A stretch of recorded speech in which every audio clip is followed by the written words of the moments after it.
प्रभु प्रभु तो ये कह नित्य प्रभु तो किंतु ये नित्य प्रेयसी सी होती नित्य प्रेमर वस्तु सदा सर्वदा किंतु साधन सिद्ध अर्थात प्रथमरु आमर शांत रस शांत दास्य सख्य वात्सल्य माधुर्य ये माधुर्य रस ये जो क्रमानुसार उन्नति करी करी जो माने माधुर्य स्थिति रे पहुंची से मत साधन सिद्ध विहरु विहरु दंडकारण्य वृंद वृंद ऋषि देखी सुपुण्य सुपुण्य अर्थात जन्म जन्मांतर पुण्य पुंजीभूत पुण्य द्वारा से भगवान श्री रामचंद्र को देखी करी कौन कहले ये आमर स्वामी हुअन्ते कि ये आमर स्वामी हुअन्ते कि से कौन करछंती ना बेणीए भाभी जटा जटा देले लंबाई हे बेणीए भाभी जटा तांकर जटा गुड़ाक सब बेणी भाभी की लंबाई देले आउ जो बांधी थिले तापर गुड़े थिले सब फुटे देले आउ अन्य सब स्त्री सुलभ भाव सेठी प्रदर्शन करछंती ए भली भक्ति प्रदर्शन करछंती जेठे भगवान श्री रामचंद्र कहले बोले उपेंद्र बुझिले बुझिले तांको कोन ना तुम्हें माने द्वापरे वल्लभी होइब तुम्हें द्वापरे आंबे रहिबु गोपे कंस डरे वल्लभी होइब तुम्हें आमर इत्यादि इत्यादि कथा कहछि तेणु ए माने हेले कोन साधन ए माने सब गोपरे जन्म ग्रहण करथिले आ भगवान कर ई जो नित्य रास नित्य रस जो वितरण करा जाए सेठरे मध्य से माने अंश ग्रहण करते दुई प्रकार रास होइछि गोटे ई मान को धरी गोटे रास तापर पूर्ण रास जो सपक्षा विपक्षा पुणी देवलोक जो मान थिले सिद्ध लोक जो मान थिले ए माने समस्त आछंती पूर्ण रास होइछि तेणु एठी आमे आलोचना करिवार विषय वस्तु हला जे सिद्धि लाभ करी करी से स्थिति रे पहुंचबा आ नित्य सिद्ध जो माने नित्य लोक रु आसंती भगवान को सहित ललिता विशाखा चित्रा इंदुरेखा तंग विद्या इत्यादि इत्यादि मंजरी गण आसंती आमे तो तुलसी मंजरी कथा तुलसी मंजरी लवंग मंजरी ललिता रस मंजरी रूप मंजरी एमती सब मंजरी एमाने होचंती कुंज कुंजर कुंज सेवा निकुंज सेवा रे माने नियुक्त होंती तेबे जात अजात रति भेदे साधक दुई भेद विधि राग मार्गे चारि चारि अष्ट भेद भक्ति साधन कर लोक मध्य केतक परिपक्व केतक अपरिपक्व तेणु के साधक दुई प्रकार परिपक्व साधक अपरिपक्व साधक भक्तगण विधि विधान युक्त सेवा किंबा स्वतःस्फूर्त सेवा करथुवा जोगु एही विभाग प्रत्येक चारि गोटी श्रेणी थिवारु समुदाय 8 प्रकार भक्त अछंती तेला भक्ति सिद्धांत सरस्वती ठाकुर कहउछंती जे आदि पुरुष भगवान कृष्ण परम पुरुष भगवान अटंती एवं तांकर विस्तार मध्य भगवान तांको भगवान कहा जाए किंतु कृष्ण आदि पुरुष भगवान अटंती ज्ञानी और सिद्ध योगीगण मध्य कृष्ण रूप को ध्यान करती मात्र से रूप आदि पुरुष भगवान कर रूप नुह ज्ञानी और सिद्ध योगी ज्ञानी और सिद्ध योगी आमर जमती एठी कहगला जे भगवान कर स्वांश को किए किए भल पाती यथा भगवान को भगवान श्री रामचंद्र एक स्वांश भगवान नृसिंहदेव एक स्वांश भगवान वामन देव एक स्वांश एभली के भगवान बराह देव एक स्वांश ये माने समस्ते कई कई एक एक रूप को तांकर अर्चा विग्रह इष्ट भावे ग्रहण करनी सारा जीवन से भली से तांकर उपासना करी आसुछंती तबे ये जो सिद्ध ज्ञानी कई कई निर्विशेष ब्रह्म को मध्य ब्रह्म उपासना करछंती जो माने होछंती ज्ञानी सिद्ध योगी गण मध्य कृष्ण रूप को ध्यान करंती मात्र से रूप आदि पुरुष परम पुरुष भगवान को रूप नुहे आदि पुरुष गोविंद आदि पुरुषम तमहम भजामि मूल उत्स होती कृष्ण गोविंद होती कृष्ण किंतु अन्य माने आदि पुरुष कह जदि भगवान विस्तार यही प्रकार भगवान केवल भगवान पूर्ण शक्तिर आंशिक प्रकाश हाँ कहीं परमात्मा को उपासना करती परमात्मा समभम सर्वभूतेषु हृदय से अर्जुन तिष्ठति समस्त हृदय परमात्मा समान भाव में विद्यमान हाँ भगवान एठी हमर कोठी ना आम जो भागवत आलोचना करुचे विश्वरूप कथा भगवान कर कौन ना चतुर्भुज भुज एठी नांदी एठी अष्टभुज अष्टभुज रे तांकर कौन अछि कोटारे धनु अछि कोटारे सर अछि कोटारे ढाल अछि पुणी खड्ग अछि एभଳି शंख चक्र गदा पद्म ता सहित ए गुडाक मध्य तेणु से माने भगवान कर टिके टिके अंशर रूप नहीं यार स्पष्टीकरण पर केवल एतिक बुझा उचित जे वृंदावन नंद महाराज पुत्र गोप बालक सखा गोपी मान वल्लभ कृष्ण प्रकृत आदि पुरुष भगवान अटंती आम कहीं नंदनंदन कृष्ण बोली कह जाए नंदनंदन कृष्ण समस्त प्रिय द्वारकाधीश देवकी नंदन कृष्ण नुहे देवकी नंदन कृष्ण नुहे नंदनंदन कृष्ण कहीं नंदनंदन कृष्ण श्रेष्ठ ना सी होती गोपीजन वल्लभ से होती गोपीजन वल्लभ आ कौन से होती गोलक एवं निवसती अखिलात्म भूत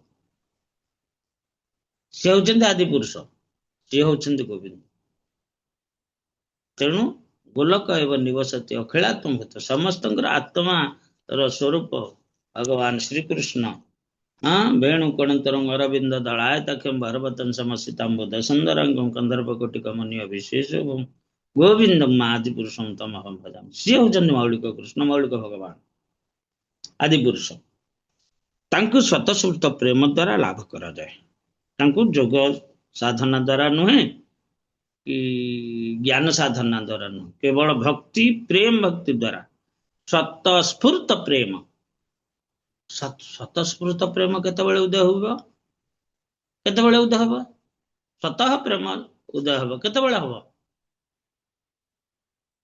कि कहबे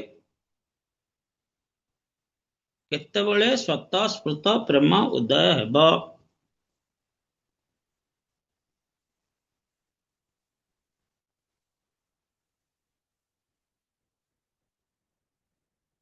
समत पोखत सब अछंती एक्सपर्ट हाँ भक्ति शास्त्री वाला भक्ति वैभव वाला समस्त अछंती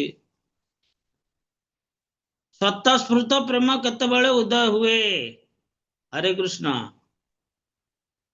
सकाळ मध्ये टिके आलोचना हेतला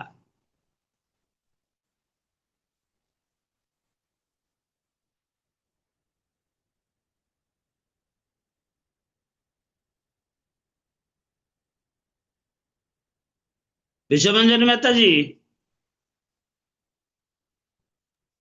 हरे कृष्ण प्रभु जी प्रणाम हाँ स्वतःस्फूर्त प्रेम केतबेले उद्रेक हबो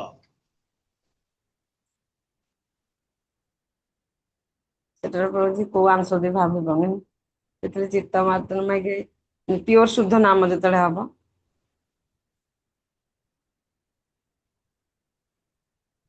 जितेबेले चित्त शुद्धि हो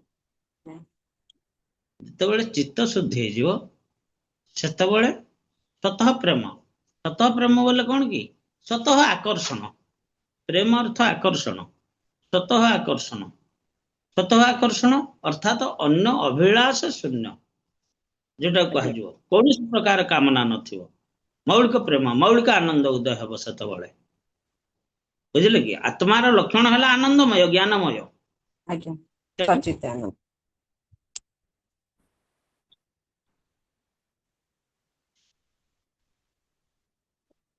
ହରେ କୃଷ୍ଣ। ଏସବୁ ପ୍ରକାଶ। ପ୍ରଭୁଜୀ ଆପଣଙ୍କ ଆବାଜ ଟା ଟିକେ ଆସୁନି। ତେଣୁ ଏଇଟାକୁ କୁହାଯାଏ ତାଙ୍କୁ ସ୍ୱତ ସ୍ଫୁତ ପ୍ରେମ ଦ୍ୱାରା ଲାଭ କର। ହରେ କୃଷ୍ଣ। ଆବାଜ ଏବେ ଆସିଲା ପ୍ରଭୁଜୀ, ଏବେ କ୍ଲିୟର ଆସିଲା ଆଜ୍ଞା। ନାଇଁ କାହିଁ ଏଠି ତ କିଛି ଜଣା ପଡୁନି, ମୋବାଇଲରେ କିଛି ଜଣା ପଡୁନି ସେମିତି। ଆଉ ସାଉଣ୍ଡ ନ ଆସିଲେ କହିବେ ମତେ, ହେଲେ ଆର ମୋବାଇଲ ଷ୍ଟାର୍ଟ କରିବା। ଆଜ୍ଞା ଆଜ୍ଞା। ତେବେ ସ୍ୱତଃସ୍ଫୂର୍ତ୍ତ ପ୍ରେମ ସେତେବେଳେ ଆସିବ ଯେତେବେଳେ ଚିତ୍ତ ଶୁଦ୍ଧି ହେଇଯିବ, ସମ୍ପୂର୍ଣ୍ଣ ଚିତ୍ତ ଶୁଦ୍ଧି ହେଇଯିବ, ସେତେବେଳେ ସ୍ୱତଃସ୍ଫୂର୍ତ୍ତ ପ୍ରେମ, ସ୍ୱତଃସ୍ଫୂର୍ତ୍ତ ଆନନ୍ଦ ଉଦୟ ହେବ, ସ୍ୱତଃସ୍ଫୂର୍ତ୍ତ ଜ୍ଞାନ ଉଦୟ ହେବ। କୌଣସି ଅଭିଳାଷ ନଥିବ, ଅନ୍ୟ ଅଭିଳାଷିତ ଶୂନ୍ୟ ଜ୍ଞାନ କର୍ମ ଅନାବୃତ। ଜ୍ଞାନ କର୍ମ ଅନାବୃତ, ଆବୃତ ନଥିବ। ସେତିକିବେଳେ ସ୍ୱତଃସ୍ଫୂର୍ତ୍ତ ପ୍ରେମ ଆସିବ, ସେତେବେଳେ କୃଷ୍ଣଙ୍କ ପ୍ରତି ସ୍ୱତଃ ଆକର୍ଷଣ ଆସିବ, ଯାହା ଗୋପୀ ମାନଙ୍କ ପାଖରେ ଥିଲା। ତାଙ୍କର ବିସ୍ତାର ମାନଙ୍କ ମଧ୍ୟ ପରମ ପୁରୁଷ ଭଗବାନ କୁହାଯାଉଥିଲେ ହେଁ ସେମାନଙ୍କୁ କେବଳ ବିଧି ବିଧାନ ଯୁକ୍ତ ସେବା ଦ୍ୱାରା ଲାଭ କରାଯାଏ। ସାଂସକୁ ବିଧି ବିଧାନ ସେବା କରାଯାଏ, କୃଷ୍ଣଙ୍କର ବିଧି ବିଧାନ ନଥାଏ। ରାଗାନୁଗା ଭକ୍ତି କୃଷ୍ଣଙ୍କ ପ୍ରତି। ସଖା କଣ କହନ୍ତି? ତୁମି କୋନ ବଡ ଲୋକ, ତୁମି ଆମ ସମ। ତମେ ବଡ ଲୋକ କଣ, ତମେ ଆମର ସାଙ୍ଗ, ତୁମି ଆମ ସମ। ଆମକୁ ଚନ୍ଦ କରିକି ନିଅ। ଏଇଟା ହଉଛି ମାନେ ସମ୍ପୂର୍ଣ୍ଣ ବାତ୍ସଲ୍ୟ, ଏଇ ସଖ୍ୟ ଭାବ, ସମ୍ପୂର୍ଣ୍ଣ ବାତ୍ସଲ୍ୟ ଭାବ। କହ୍ନେଇ କୁଆଡେ ଗଲୁ? ଦହି ଟାକା ଭାଙ୍ଗିଲୁଣି, ତୋତେ ବାନ୍ଧିବି, ତୋତେ ବାଡେଇବି, ତୋତେ କାଖେଇବି। କୁଆଡେ ଯାଇଥିଲୁ? ଆଇଲୁ ଟିକେ ମୁଁ ତୋତେ ସ୍ତନପାନ କରେଇଦିଏ। ଆରେ ଭଗବାନଙ୍କୁ କଣ ସ୍ତନପାନ କରେଇବେ ଇଏ? ଉଦ୍ଧବ କହିଲେ ଇଏ ଭଗବାନଙ୍କୁ ଏମିତି କଣ ଭାବ କହୁଛ? ସେ କଣ ସାଧାରଣ ବସ୍ତୁ? ସେ ପରା ସ୍ୱୟଂ ଭଗବାନ, ସବୁଆଡେ ପୁରୀକି ଅଛନ୍ତି, ଇତ୍ୟାଦି ଅଛନ୍ତି। ଗୋପୀ ମାନେ କହିଲେ କଣ? ନନ୍ଦ ଇଏ କହିଲେ କଣ? ନନ୍ଦରାଣୀ କଣ କହିଲେ? କହିଲେ ଉଦ୍ଧବ ତମ ଜ୍ଞାନ ତମ ପାଖରେ ରହ, ଆମ କହ୍ନେଇ ଆମ ପୁଅ। ପୁଅକୁ କେମିତି ସ୍ନେହ କରାଯାଏ, ପୁଅ ପ୍ରତି କିଭଳି ଭାବ ରହେ, ସେ କଥା ଆମେ ଜାଣିଛୁ। ତମର ଯୋଉ ଭଗବାନ ଚାରିଆଡେ ପୁରୀକି ଅଛନ୍ତି, ଘଟ ଘଟରେ ପୁରୀକି ଅଛନ୍ତି, ବିଦ୍ୟମାନ ଅଛନ୍ତି, ସେ ଜିନିଷଟା ତମ ପାଖରେ ରଖ। ଅତି ସୁନ୍ଦର କଥାଟିଏ ମଧ୍ୟ କୋଉଠି ମଥୁରା ମଙ୍ଗଳରେ କହିଛନ୍ତି।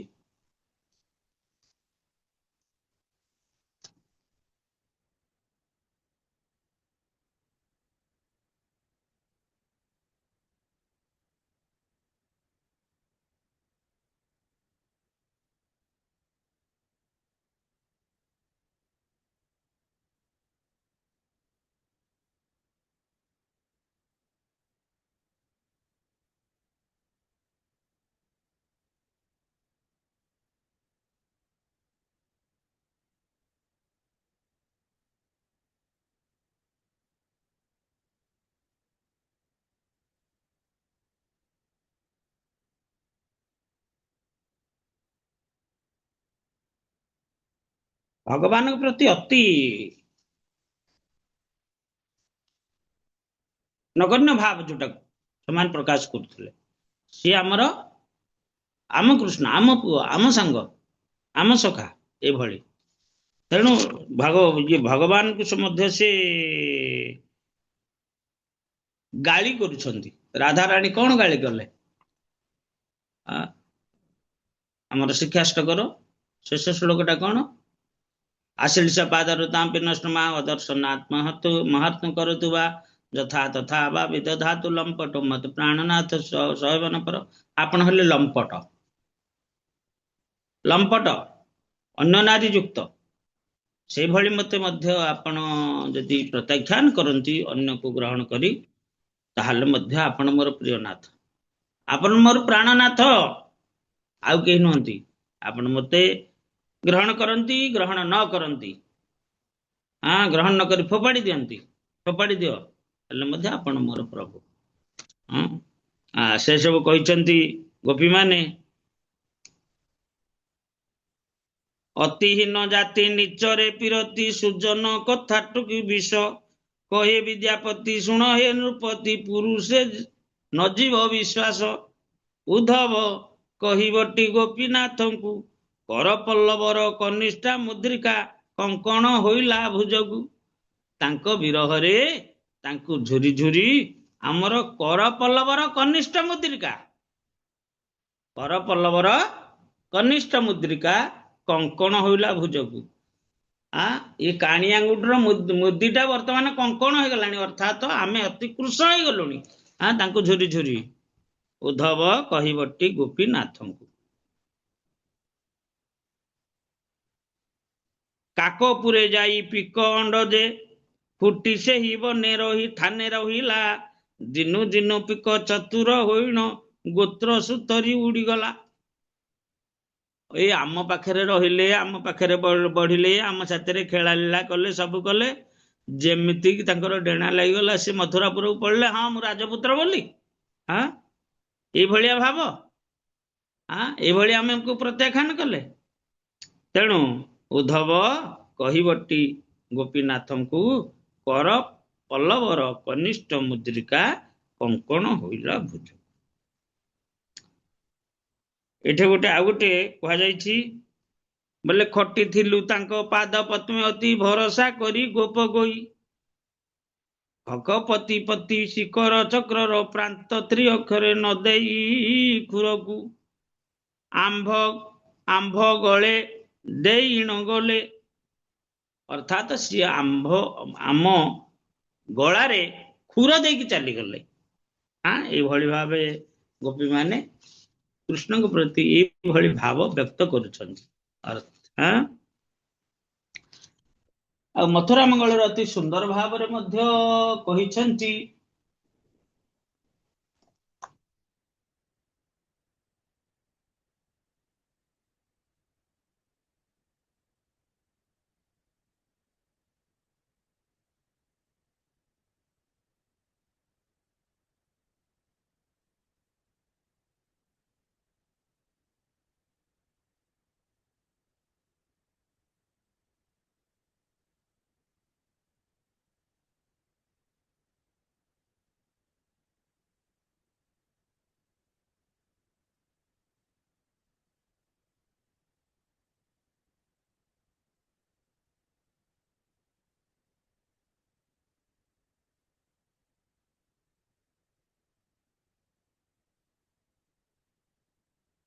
ମାନେ ଏଠି ଯଶୋଦା ମାତା କ୍ରନ୍ଦନ କରୁଛନ୍ତି, କହୁଛନ୍ତି, କୋଇଲିଲ ଦୂତ ପଣେ ଅଇଲା ଅକ୍ରୂର, ଯାତ୍ରା ବୋଲି ଭଣ୍ଡି ନେଲା ବସାଇ ରଥର ଲୋ କୋଇଲି। କୋଇଲିଲ ଝରୁ ଝରୁ ଲୁହ ନ ରହିଲା, ଝଗଡ଼ା ସାରିଣ କୃଷ୍ଣ ମଥୁରା ରହିଲା ଲୋ କୋଇଲି। ଝଗଡ଼ା ସାରିଣ କୃଷ୍ଣ ମଥୁରା ରହିଲା। ମୋ ସାଥିରେ ଯୋଉ ଅଝଟ ଲଗଉଥିଲା, ଆଉ କି ଅଝଟ ଲଗେଇବ, ସେ ମଥୁରାରେ ରହିଗଲା। କୋଇଲିଲୋ ନିଶା କାଳେ ହରି ମାଗେ ଚାନ୍ଦ, ନୟନ ଟେକିଣ ତାକୁ ଚାହୁଁଥାନ୍ତି ନନ୍ଦଲୋ କୋଇଲି। ନିଶା କାଳରେ ଇଏ ବାପାକୁ ଚନ୍ଦ୍ରକୁ ମାଗୁଥାନ୍ତି, ତେଣୁ ନୟନ ଟେକିଣ ତାକୁ ଚାହୁଁଥାନ୍ତି ନନ୍ଦଲୋ କୋଇଲି। ଠଳ ଠଳ ହେଉଥାନ୍ତି କୋଇଲି ଲୋ ଟହ ଟହ ହସୁଥାନ୍ତି କୋଳେ, ଟଳ ଟଳ ହେଉଥାନ୍ତି ଚାଲିବାର ବେଳେ ଲୋ କୋଇଲି। ସେ ଠିକରେ ଚାଲି ପାରୁନଥିଲେ କୋଇଲି, ଇଏ କୃଷ୍ଣ ଇଏ ଠିକରେ ଚାଲି ପାରୁନଥିଲେ। ନନ୍ଦଙ୍କର ହାତ ଧରିକି ଚାଲୁଥିଲେ, ମୋର ହାତ ଧରିକି ଚାଲୁଥିଲେ। କୋଇଲି ଲୋ ଠଣ ଯେ ସୁନ୍ଦର ବେନି ପୋଏ, ଠକି ଭଣ୍ଡି ଗଲେ କୃଷ୍ଣ ନଇଲେ ବେଢାଏ ଲୋ କୋଇଲି। ଆମକୁ ଠକି ଦେଇକି ଚାଲିଗଲେ। ଅର୍ଥାତ ଏଇଠି ଇଏ କି ପ୍ରକାର ଭାବ ନା, ଇଏ ବିପ୍ରଲବ୍ଧା ଭାବ, ଅର୍ଥାତ ବିରହ ଭାବରେ କିଭଳି କୃଷ୍ଣ ଉପାସନା କରାଯାଏ। ପାଖରେ ଥିବେ ଯେମିତି ଭାବ ଆସିବ, ଦୂରେଇ ଗଲେ ଆହୁରି ଅଧିକ ଭାବ ଆସିବ। ତେଣୁ ଏଇଭଳି ଭାବରେ ଇଏ ରାଗାନୁଗା ବିଧି ଭକ୍ତି କଥା କୁହାଯାଇଛି। ବିଧି ଭକ୍ତି ନିତ୍ୟ ସେ ସିଦ୍ଧ ପାରିଷଦ ଦାସ ସଖା ଗୁରୁ କାନ୍ତା ଗଣ ଚାରି ବିଧ ପ୍ରକାଶ। ବିଧି ଭକ୍ତିରେ ନିତ୍ୟ ସିଦ୍ଧ ପାରିଷଦ ଦାସ, ନିତ୍ୟ ସିଦ୍ଧ ପାରିଷଦ ଦାସ ଅର୍ଥାତ ଦାସ୍ୟ ଭକ୍ତି, ସଖା ଗୁରୁ କାନ୍ତାଗଣ ଚାରିବିଧ ପ୍ରକାଶ। ଦାସ୍ୟ ଭକ୍ତ, ସଖ୍ୟ ଭକ୍ତ, କାନ୍ତାଗଣ। ଗୁରୁ କହିଲେ ଏଠି ଆମର ବାତ୍ସଲ୍ୟ ଭାବ ଆସିବ। ତେଣୁ ଏଇଭଳି ଭାବରେ ଚାରି ପ୍ରକାର ଭକ୍ତ ବୋଲି ଏଠି ମହାପ୍ରଭୁ ସନାତନ ଗୋସ୍ୱାମୀଙ୍କୁ ଏ ଶିକ୍ଷା ଦଉଛନ୍ତି। ତେଣୁ ସାଧନ ସିଦ୍ଧ ଦାସ ସଖା ଗୁରୁ କାନ୍ତା ଗୁଣ ଜାତି ରତି ସାଧକ ଭକ୍ତ ଚାରି ବିଧ ଜନ। ଭକ୍ତିପୂର୍ଣ୍ଣ ସେବା ଜରିଆରେ ସିଦ୍ଧି ଲାଭ କରିଥିବା ବ୍ୟକ୍ତି ମାନଙ୍କ ମଧ୍ୟରେ ଦାସ ସଖା ଗୁରୁଜନ କାନ୍ତାଗଣ ଅଛନ୍ତି। କୃଷ୍ଣର ପ୍ରିୟାଦି ବିଧା ନିତ୍ୟ ସିଦ୍ଧା ସାଧନ ସିଦ୍ଧା ବୋଲି କୁହାଯାଇଛି। ସେହିପରି ପରିପକ୍ୱ ଭକ୍ତ ଚାରି ପ୍ରକାର। ଇଏ ଅପରିପକ୍ୱ, ପରିପକ୍ୱ ଭକ୍ତ ଚାରି ପ୍ରକାର କିଏ ନା ଅଜାତ ରତି ସାଧକ ଭକ୍ତ ଏ ଚାରି ପ୍ରକାର। ବିଧି ମାର୍ଗେ ଭକ୍ତେ ଷୋଡ଼ଶ ଭେଦ ପ୍ରଚାର। ବହୁତ ଉଚ୍ଚତର କଥା ଗୁଡାକ। ତେଣୁ ଆମେ ଗାଈକେ ପଳେଇବା। ରାଗ ମାର୍ଗେ ଐଚ୍ଛେ ଭକ୍ତ ଷୋଡ଼ଶ ବିଭେଦ, ଦୁଇ ମାର୍ଗେ ଆତ୍ମାର ମେର 32 ବିଭେଦ। ସ୍ୱତଃସ୍ଫୂର୍ତ୍ତ ଭକ୍ତି ମାର୍ଗରେ ମଧ୍ୟ 16 ପ୍ରକାର ଭକ୍ତ ଅଛନ୍ତି। ଏହି ରୂପେ ଏହି ଦୁଇ ମାର୍ଗରେ ପରମ ପୁରୁଷ ଉପଭୋଗକାରୀ 32 ପ୍ରକାର ଆତ୍ମାରାମ ଅଛନ୍ତି। ଅର୍ଥାତ୍ ଯେଉଁମାନେ ଭକ୍ତି, ଯେଉଁମାନେ ଅହେତୁକ ଭକ୍ତି କରନ୍ତି, ଅର୍ଥାତ୍ ହେତୁ ରହିତ ଭକ୍ତି, ସେମାନେ ଏଇଭଳି 32 ପ୍ରକାରର। ମୁନି ନିର୍ଗନ୍ଥ ଚ ଅପି ଏ ଚାରି ଶବ୍ଦେ ଅର୍ଥ, ଯାହା ଯେଇ ଲାଗେ ତାହା କର ଏ ସମର୍ଥ। କୋଉଠି ମୁନି ବୋଲି କୁହାଯାଏ ଆତ୍ମାରାମ ମୁନୟର, ନିର୍ଗନ୍ଥ ଅପି କ୍ରମେ କୁର୍ବନ୍ତି ଅହେତୁକି ଭକ୍ତି ନୃତ ଗୁଣ ହରି। ଏ ଶ୍ଲୋକର ଯୋଉ ପ୍ରତି ଶବ୍ଦ ପ୍ରତି ଅକ୍ଷର ଗୁଡାକ ଇଏ ମଧ୍ୟ ଆତ୍ମାରାମ ମାନଙ୍କ ପ୍ରତି ପ୍ରଯୁଜ୍ୟ ଅଟେ। 32 ସାତ ବିଶେ ମିଳି 850 ଆର ଏକ ଭେଦ ଶୁଣ ଅର୍ଥେର ପ୍ରକାଶ। କୋଉ ଯାଏ ପାଠ କରିଥିଲେ ମାତାଜୀ? ହରେ କୃଷ୍ଣ। 319 ପ୍ରଭୁଜୀ। 319 ଯାଏ ଯାଇଥିଲେ। ଆଜ୍ଞା। ତେବେ 32 ପ୍ରକାର ଭକ୍ତ ସହିତ 26 ପ୍ରକାର ଭକ୍ତ ଯୋଗ କଲେ ସର୍ବମୋଟ ସଂଖ୍ୟା 58 ହେଲା। ବର୍ତ୍ତମାନ ଆଉ ଭିନ୍ନ ଭିନ୍ନ ପ୍ରକାର ଅର୍ଥ ମୋ ଠାରୁ ଶୁଣ। ଇତରେ ତୋର ଚ ଦିଆ ସମାସ କରିଏ, 58 12 ଆତ୍ମାରାମ ନାମ ଲଇଏ। ଏହିପରି ଭାବରେ ଗୋଟିଏ ଶବ୍ଦ ପରେ ଆଉ ଗୋଟିଏ ଶବ୍ଦ ସହିତ ଚ ଯୋଗ କରି ମୁଁ ସମାସ କରିଛି। ସମାସ, ଦ୍ୱନ୍ଦ୍ୱ ସମାସ। ଦ୍ୱନ୍ଦ୍ୱ ସମାସ କଣ? ଦ୍ୱନ୍ଦ୍ୱ ସମାସ ଗୋଟେ କହିଲେ? ବିଲକୁଲ ଜିରୋ ସଂସ୍କୃତ ଜ୍ଞାନ। ଅବସ୍ଥା ନାହିଁ ଯେତେ ଦେଖିଥିଲେ। ଦ୍ୱନ୍ଦ୍ୱ ସମାସ କଣ? ଚ ଯୋଉଠି ଓ ଲାଗିବ, ତୁମେ ଓ ମୁଁ, ତୁମେ ମୁଁ ଅର୍ଥାତ ତୁମେ ଓ ମୁଁ, ଏଟା ଦ୍ୱନ୍ଦ୍ୱ ସମାସ। এইଭଳି ଅଛି ପିଲାଦିନ ପାଠ, ଆମେ ତ ଭୁଲି ଗଲୁଣି ସବୁ। ତେବେ ଆତ୍ମାରାମସ୍ୟ 58 12 ଶେଷେ ସବୁ ଲୋପ କରି ରାଖି 1 12। 58 ପ୍ରକାର ଅର୍ଥ ପ୍ରତ୍ୟେକଟି ସହିତ ଚ ଯୋଗ କରିବାର। ଚ ଯୋଗ କଲେ ସେଇଟା ଚ ହଉଛି ଗୋଟେ କଣ ନା ଅବ୍ୟୟ ପଦ ମଧ୍ୟ, ଏଇଟା ଲାଗିଗଲେ ଦିଟା ଶବ୍ଦ ଗୋଟେ ହେଇଯାଏ। ଏମିତି ଆତ୍ମାରାମ କୁହାଯିବ। ପୂର୍ବରୁ ଉଲ୍ଲେଖ କରାଯାଇଥିବାର ନିୟମ ଅନୁସରଣ କରି ଏବଂ କେବଳ ଶେଷଟି ବ୍ୟତୀତ ସବୁ ପ୍ରତ୍ୟାଖ୍ୟାନ କରି କେବଳ ସେଇଠି ରଖାଯାଏ, ଯାହା ସବୁ ଅର୍ଥ କୁହାଯାଏ। बोले सारु पाणं एव शेष एक विभक्त उक्तार्था नाम प्रयोग इति। महाप्रभु तो व्याकरणज्ञ। ଯେତେବେଳେ ପାଠ ପଢୁଥିଲେ ନବଦ୍ୱୀପରେ ଅଦ୍ୱୈତ ଆଚାର୍ଯ୍ୟଙ୍କ ପାଖରେ ସଦାବେଳେ ବହି ଧରିକି ବୁଲନ୍ତି। ସଦାବେଳେ ତାଙ୍କର ବ୍ୟାକରଣ ଅଳଙ୍କାର ବହି ଗୁଡାକ ଧରିକି ବୁଲନ୍ତି। ସଦାବେଳେ ବହି ହାତରୁ ତାଙ୍କର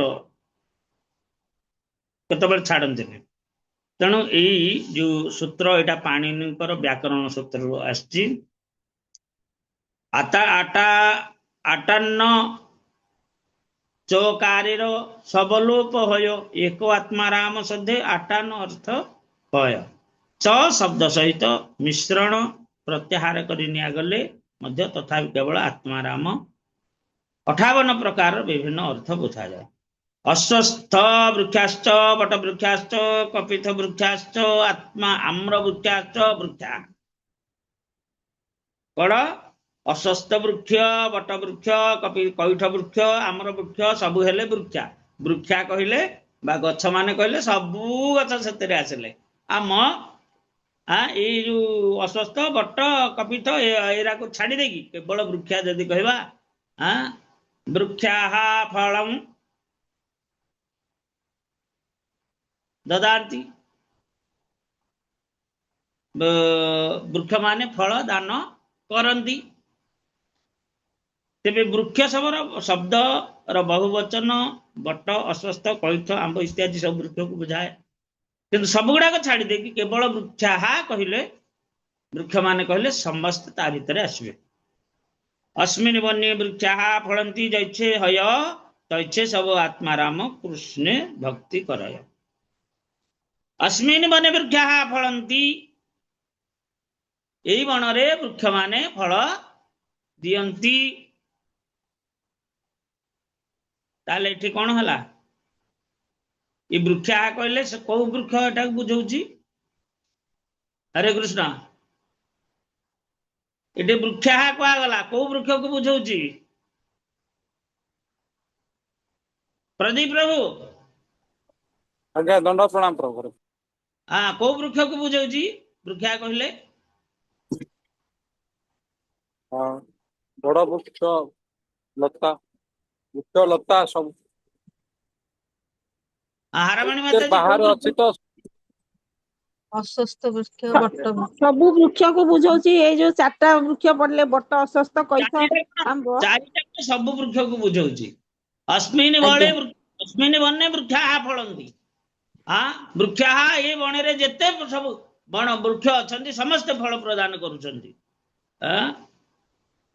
तेणु आत्मा राम से समुचय कहिए चकार मन यश्च भक्ति करे यही अर्थ कर केवल आत्मा राम रामा कहले आत्मा राम नु आत्मा रामा कहले बहुवचन तेणु समस्त आत्मा राम गण से आसिले निर्गंथा निर्गंथ निर्गंथा निर्गंथ कहले जन को बुझेब निर्गंथा कहले समस्त को बुझेला तेणु आत्मा राम निर्गंथा अथवा रामश्च निर्गंथा अपिउरुक्रमे कुर्वन्ति हेतु की भक्ति एतत् बहुत गुण हरि निर्गंध माने कौन निर्गंध माने कौन कहले तार अर्थ हम जान गेली निर्गंथा कहले जार किछि नाही जार ग्रंथि नाही से निर्गंथा ग्रंथि बोले कौन निर्मूली लटा जी निर्गंथ रे निर्मूली लटा जी निर्गंथ रे निर्गंथा अर्थ जार किछि ग्रंथि नाही शुणतांश कथा कृष्ण पुण्य श्रवण कीर्तन हृदयस्थ अभद्राणि विधुनति सुहृदशता भिद्यते हृदय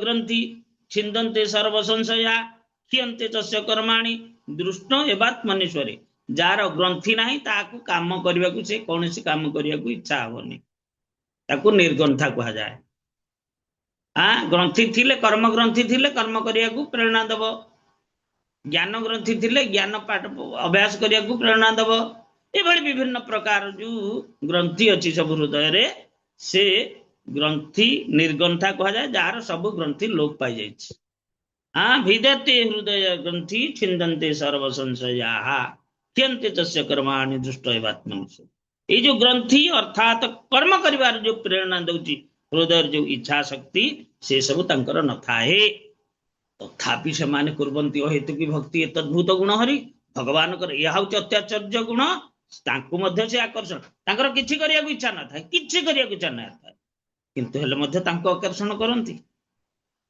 सुखदेव गोस्वामी कोन करिया इच्छा थिला तांकर ठीक केवल ब्रह्म को ध्यान करंती चारि कुमार ब्रह्म को ध्यान करंती एतद व्यतीत आ कोन थाए तांकर केवल ब्रह्म को ध्यान करिया व्यतीत आ किछि न थाए हेले मध्य कुर्वंती अहेतु की भक्ति भगवान प्रति तांकर अहेतु की भक्ति जात हला केमिति तद्भुत गुण हरि भगवान कर अत्याश्चर्य गुण द्वारा भगवान ताको विचलित कर तटस्थ कर पकेले तांकर जो निर्गंथ से माने निर्गंथ थिले तथापि से माने भक्ति ग्रंथि को आश्रय कले भक्ति ग्रंथि तांकर उदय हला प्रकट हला भक्ति एक ग्रंथि बुझि परले तेणु निर्गंथ होया अपि निर्धारणी यही 59 प्रकार अर्थ करिलु व्याख्या नहीं तेबे निर्गंथ हले मध्य भक्ति ग्रंथि खोली गले भगवान प्रति अहेतु की भक्ति जात हेबो जे पर्यंत भक्ति ग्रंथि खोलिनी से पर्यंत भक्ति भाव उदय हेबनी आम चित्त शुद्ध हले भक्ति ग्रंथि खोलिबो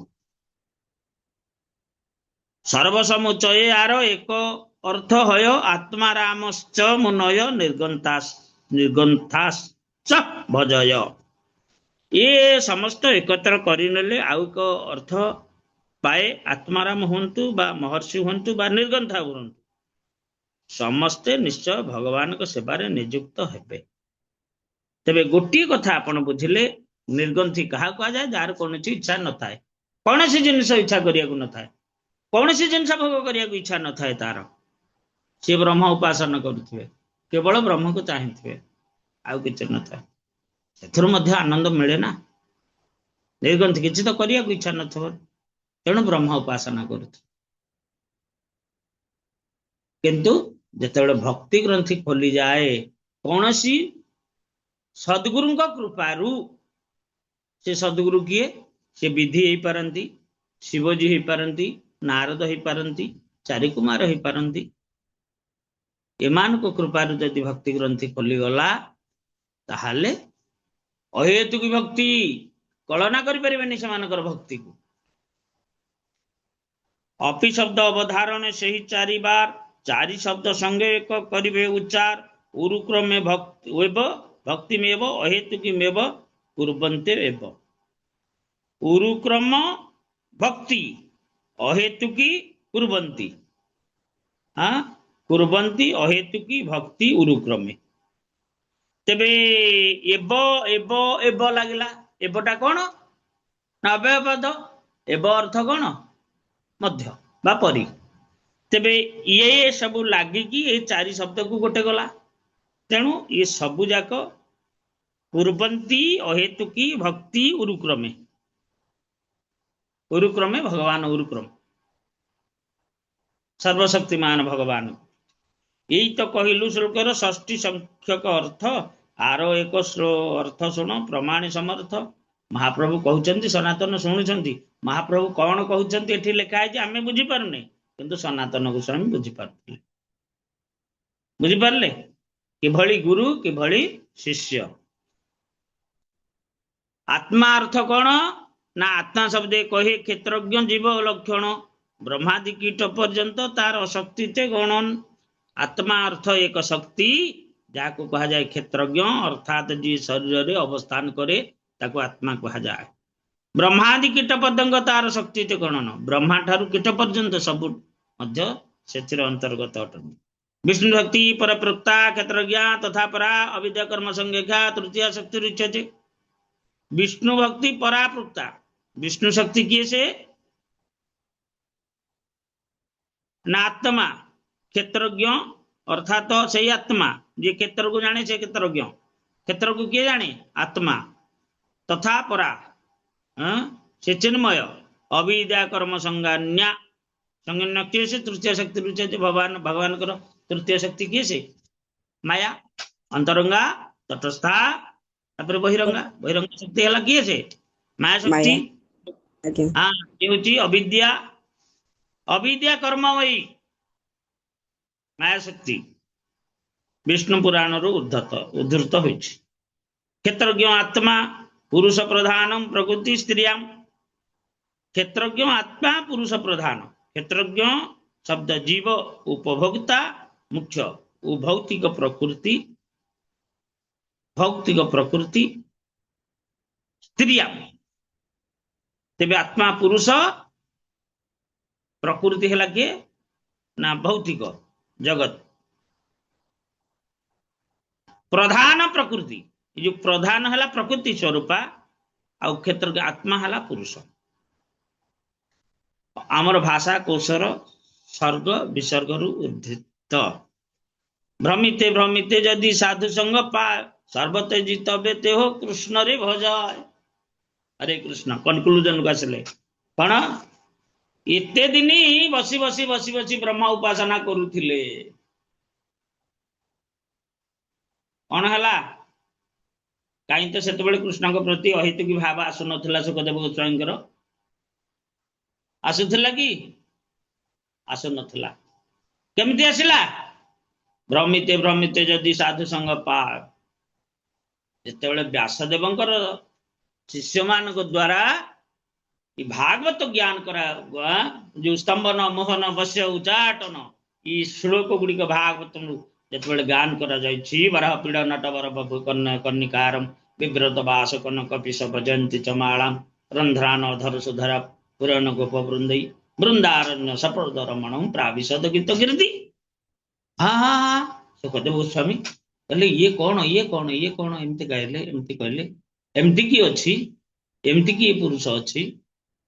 हाँ आम जो ब्रह्म को उपासना कर तो सब ना ये किए से ये पुरुष ताहले किए से कौन सी साधारण पुरुषों पाखे तो सब न था। तेणु सी सब किसी छाड़ी कड़े आसिले कौटिक आसिले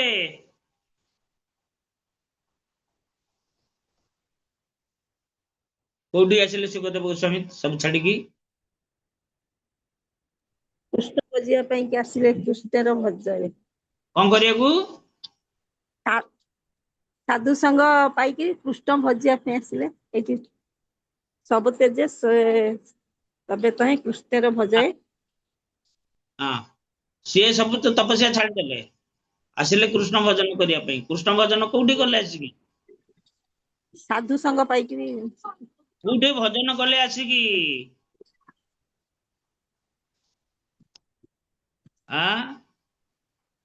कृष्ण तुल्य भागवत विभू सर्वाश्रय प्रति श्लोक प्रत्यक्षरे नाना अर्थ कय।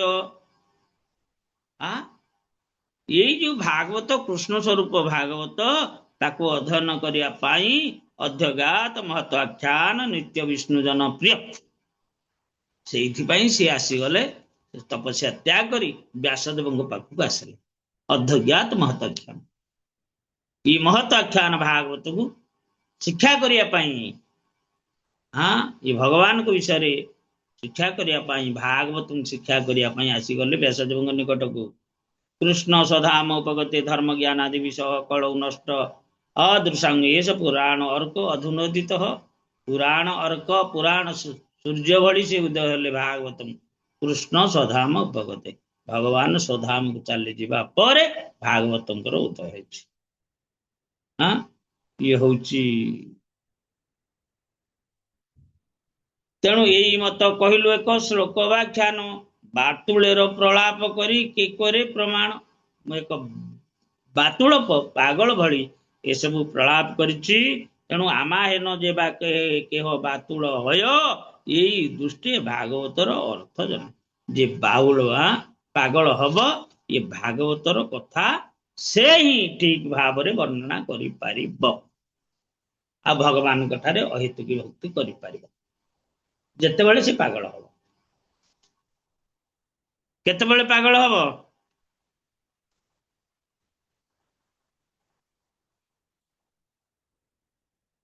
केतेबेले पागल हब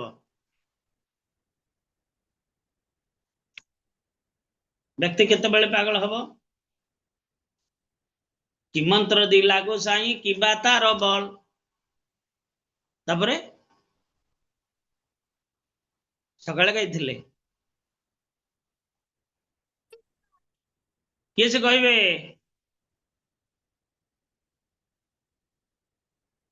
सती देवी माता जी हरे कृष्णा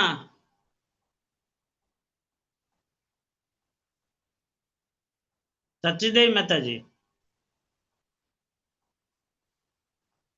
आपण तो महाप्रभुंकर नाम को धारण करछंती कहंतु